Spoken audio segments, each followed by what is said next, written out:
안녕하세요. 저는 40대에 접어든 평범하게 그지없는 대한민국 여성입니다.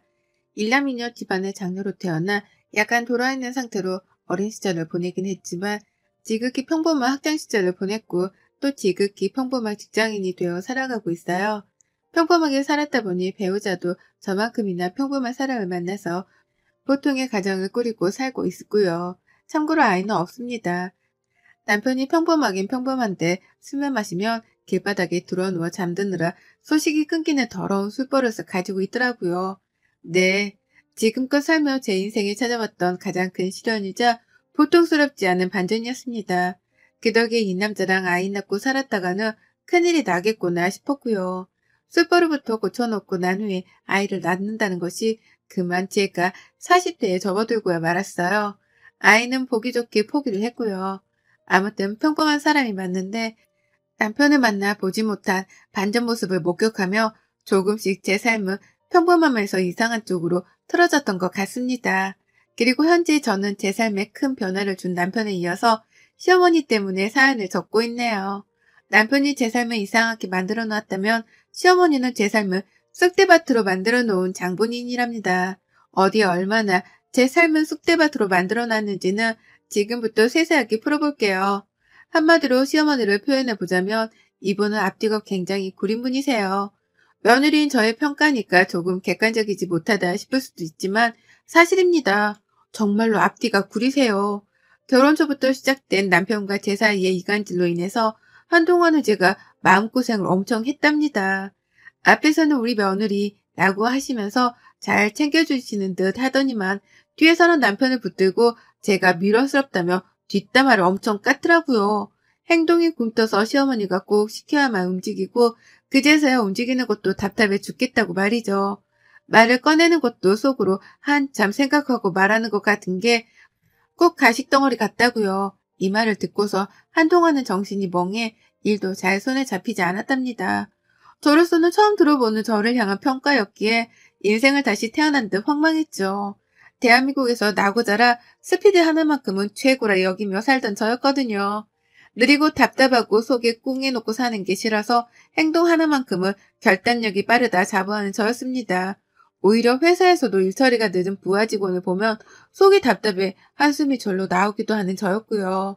누구보다 빠른 걸음으로 지하철역을 뚫고 나가고 누구보다 빠른 태세로 뒤처짐을 경계하며 살던 저였는데 그런 제게 답답하다는 사람은 시어머니가 처음이었어요. 남편으로부터 이 말을 전해들은 뒤에 제 행동을 좀 더 고쳐보고자 노력도 했습니다.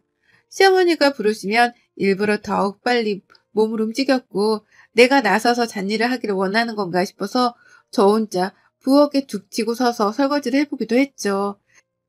그러자 그때부터 어머님은 뒷담화를 멈추더라고요. 제가 나서서 잡일을 도맡아 하며 집안의 가정부 역할을 충실히 하기 시작한 그 순간부터 어머님은 모든 게 괜찮아졌다는 듯이 앞뒤 태도를 명확히 하셨답니다. 더 이상 뒷담화를 할 것이 없다는 것 마냥 말이죠. 하지만 잠깐의 뜸을 들이고서 또 이놈의 이중적인 병이 도지셨더라고요. 저희 부부가 아이를 안 낳고 있으니 그걸 가지고 문제를 삼기 시작하신 겁니다. 앞에서는 요즘은 그게 대세다. 니들이 알아서 할 문제니까 우리는 전혀 관여하지 않으마. 라며 쿨한 척을 하시더니 정작 뒤에서는 또 남편을 붙잡고 제가 몸에 문제가 있는 게 아니냐는 식으로 뒷담화를 깠다는 겁니다. 그게 아니라면 왜 여태 아이를 낳지 않고 있냐고 말이죠. 본인 입으로 저희 부부가 알아서 할 문제니 관여하지 않겠다고 말을 하셔놓고 뒤에서는 전혀 다른 태도로 저를 욕보이고 계셨던 겁니다. 자기 아들한테 문제가 있어서 그런 거라는 생각 따위는 하지도 않으신 채 말이죠. 그걸 또 전 남편을 통해서 듣게 되었고 이런 말들을 그대로 전해주는 남편이 믿다가도 뒷담화를 한 시어머니가 밉고 또 그런 와중에 같이 누워 사는 남편이 밉다가도 또 멀리 사는 시어머니가 미웠습니다. 이런 생각이 반복되며 꼬리에 꼬리를 물었던 것 같아요. 결혼하고서부터는 절대 평범한 저의 모습으로 돌아갈 수 없었답니다. 늘 마음을 불편하게 하는 사람들의 존재로 속을 썩였죠. 저도 사람인지라 속이 확 터져버리려고 할 때가 있긴 있었거든요. 앞에서 싱글벙글 우는 시어머니를 보며 뒤에서는 또 딴 말을 하겠지 싶어 말이죠. 하지만 제가 조금이라도 기분이 안 좋거나 말 섞기 싫다는 뜻의 표정을 짓기라도 하면 어머님은 먼저 나서서 방방 뛰며 역정을 내셨습니다. 며느리가 자신을 눈치 보게 한다면서 말이죠. 왜 밖에서 기분 나빠 온 걸 시댁 안에서까지 보이려고 하냐며 막 혼을 내더라고요. 정작 본인 때문에 화가 날 줄도 모르고 밖에서 일하다 받은 스트레스를 집에서 풀려 한다며 저를 막 혼내키는데 억울하기도 했지만 별말을 못했어요. 사실이었으니까요. 화가 나면 싸우기라도 해서 풀어야 하는데 그렇지 못한 채 표정만 구기고는 각 잡고 있던 제 잘못도 있다 싶었습니다. 그래서 전 이런 와중에도 시어머니께 별말을 못한 채 수긍만 하고 잘못했던 백기를 먼저 들어야 했네요. 더 큰 싸움으로 번지는 건 정작 제가 싫었거든요. 이렇게 저는 시어머니랑 보이지 않는 간격을 사이에 두고 살았습니다. 언제 누구 하나라도 삐끗하면 싸움이 터질 텐데 그게 무서워서 일방적으로 제가 참고 있었습니다.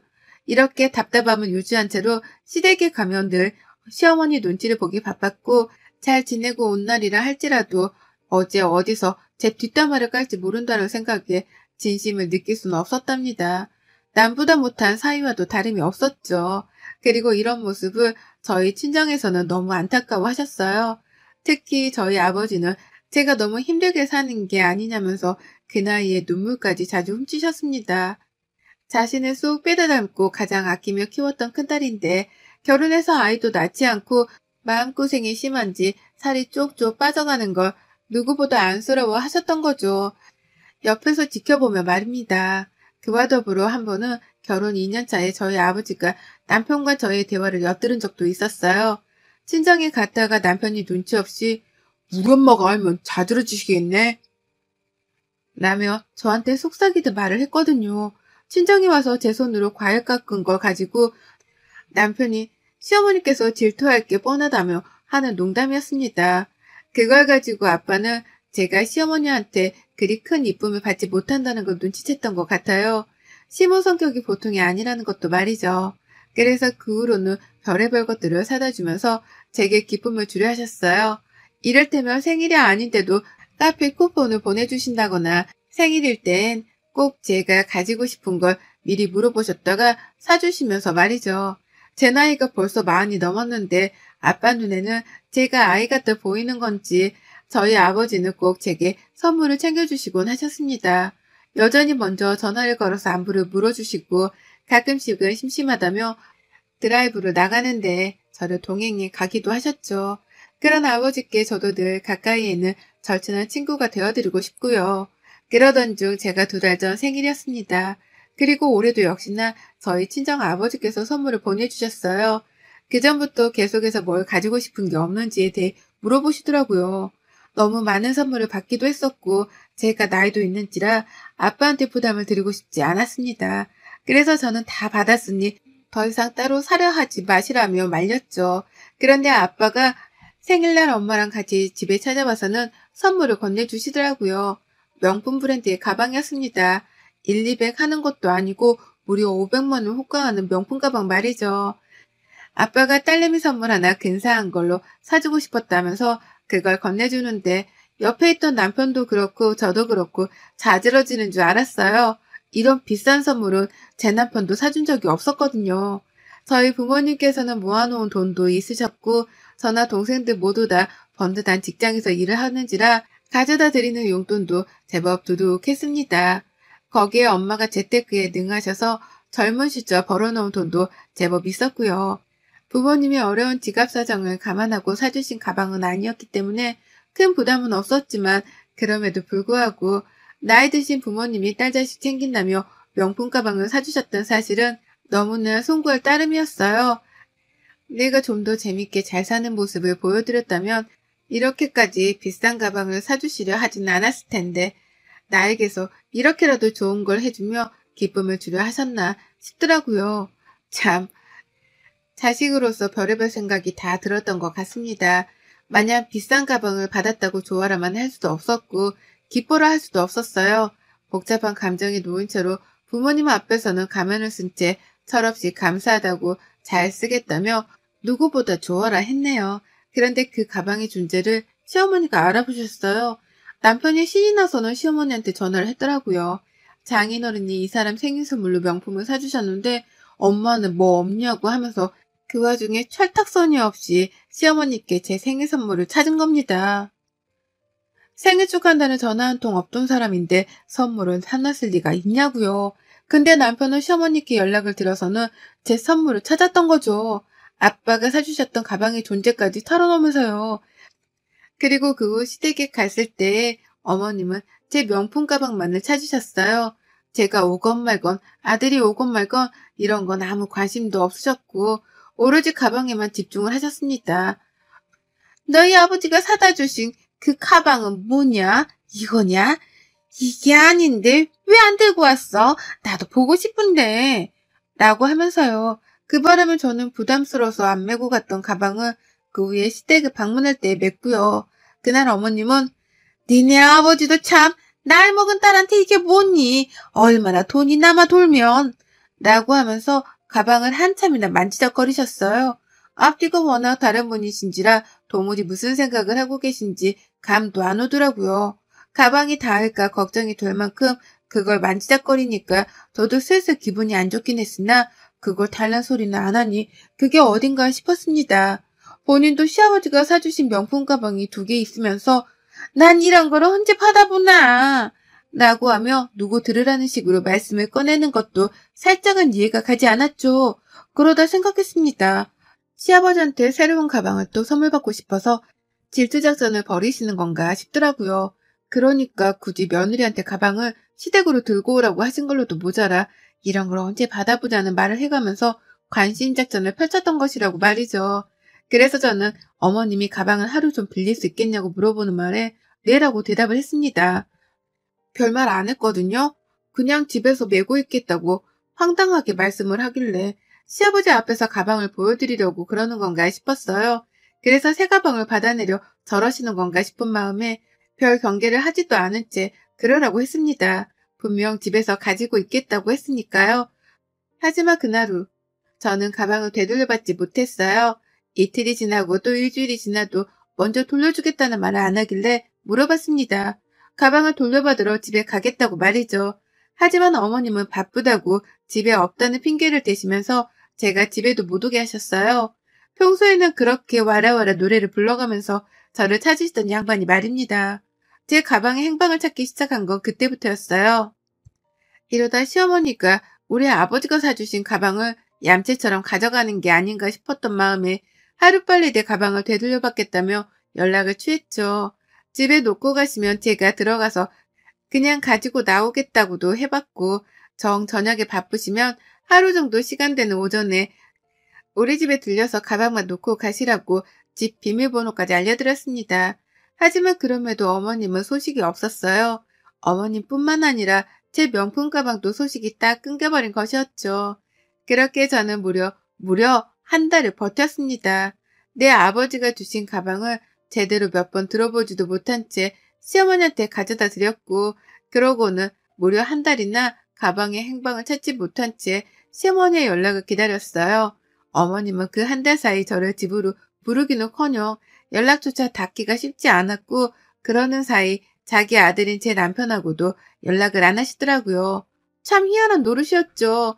평소 같으면 며느리 뒷담화를 하기 위해서라도 남편이랑은 꼭 통화를 하던 어머님이셨는데 말입니다. 그러다 보니 저도 의심이 증폭되었고 안 되겠다 싶더라고요. 참고 참다가 갑자기 어느 순간 폭발을 해서는 오늘은 당장 끝장을 봐야겠다면서 시댁으로 달려갔습니다. 예고도 없이 시댁을 방문했었고 남편조차 몰랐어요. 시댁에 들이닥치니 어머님이 안 계시더라고요. 정말 바쁘시구나 싶어서 황당하던 중 시아버지께는 제 가방만 찾고 돌아가겠다면서 무턱대고 안방으로 들어갔습니다. 그러자 시아버지가 너무 당황해 하시면서 말리시더라고요. 급기야 가방 없다? 라는 말을 꺼내기까지 하시면서 저를 말리셨어요. 가방이 왜 없냐고 그게 말이 되냐고 물으니 더 자세한 대답은 당연히 회피하셨고요.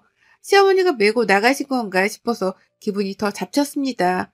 그리고는 당장 어머님을 만나 가방을 돌려받겠다면서 시어머니의 행방을 물었죠. 친구들을 만나러 나가셨어도 괜찮으니 약속 장소를 알려달라고 했죠. 주변에 사람들이 많으면 오히려 시어머니 망신을 줘서라도 가방을 낚아채울 생각이었습니다. 그런데 아버님은 그것마저도 얼버무리셨어요. 제가 급기야 결혼하고 처음으로 시아버지 앞에서 언성을 높이며 시어머니를 찾았더니만 그제서야 정말 어렵게 입을 여시더라고요. 여행 갔다. 라고 말입니다. 어머님이 저한테는 허락도 안 구하고서 제 가방을 여행 갔는데 가져가셨다는 겁니다.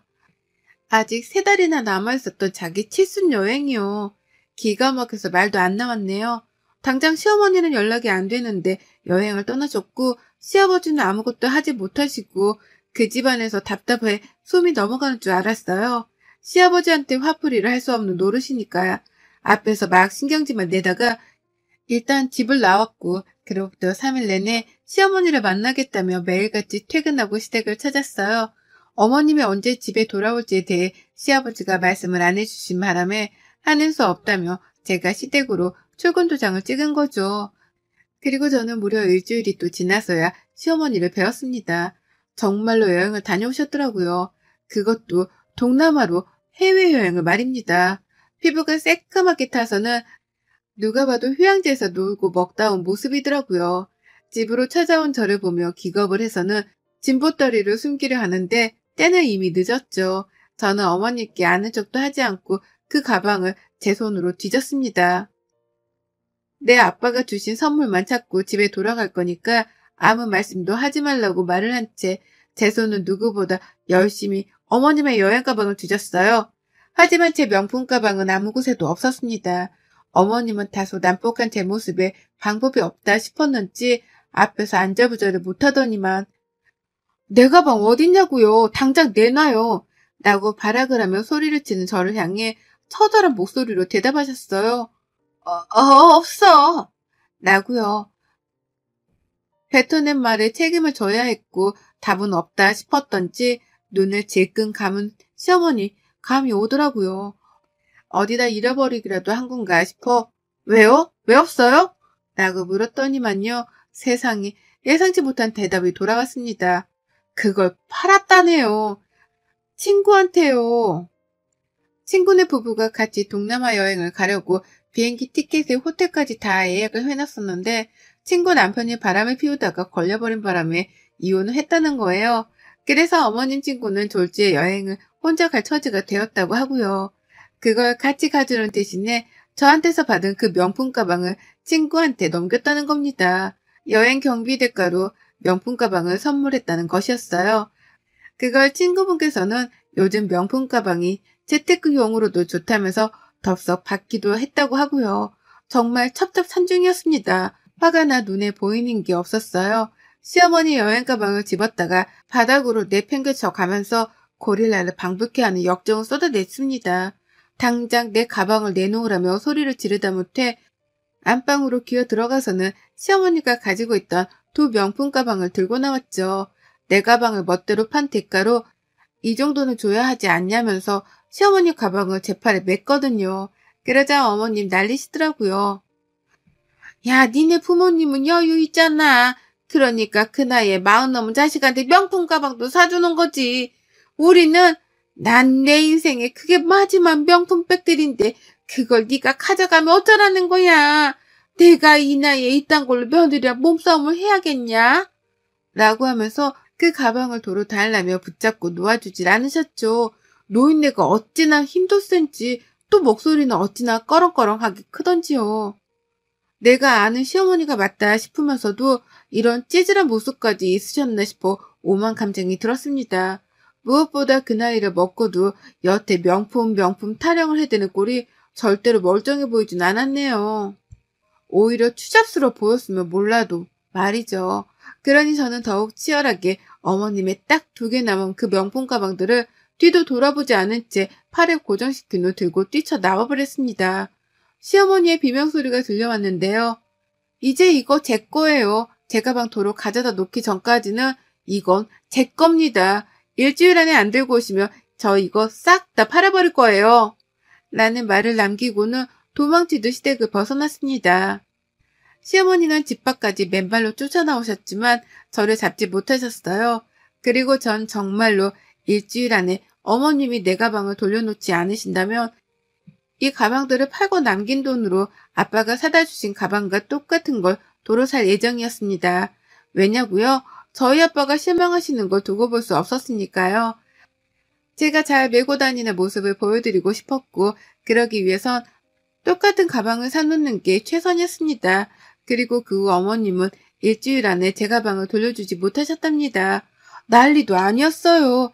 자기가 매일 친구한테 매달리고 있는데 친구한테 연락이 안 된다 어쩐다 하면서 별별 살려달라는 소리까지 하시더니만요.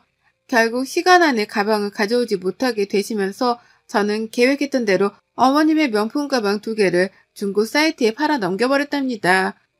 정말로 재테크가 되는 건지 생각보다 가방값이 후했어요. 그리고 전 그 돈을 매장에 들고 가서 아빠가 사주셨던 가방 모델과 똑같은 걸로 도로 샀답니다. 결과적으로 저는 아빠가 주신 명품 가방을 지금 현재 들고 다니고 있고요. 시어머니는 여행 한번 간 것과 명품 가방 3개를 퉁친 꼴이 되었답니다. 제가 가방을 이미 팔아넘긴 줄도 모르고는 여전히 돌려달라 문자도 보내오고 계시는데요. 전 어머님이 하셨던 것처럼 잠수를 타고 있어요.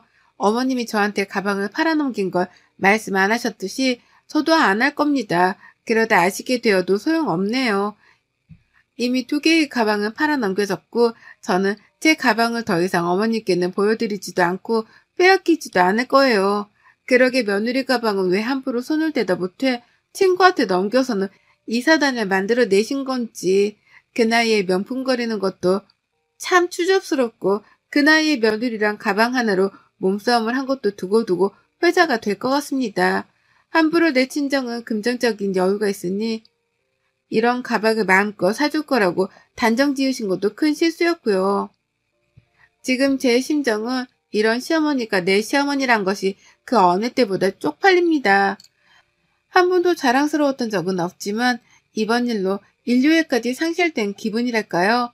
어머님은 지금쯤 자기 가방 한 방을 두고서 얼마나 똥줄 태우고 계실런지 안 봐도 뻔한데 그걸 가지고 또 사이다를 마신 기분이라 슬굼기도 해요. 다만 저는 이렇게 사연을 적으면서라도 시어머니로부터 받은 열불과 쪽팔림을 누군가와 나눠보고 싶었답니다.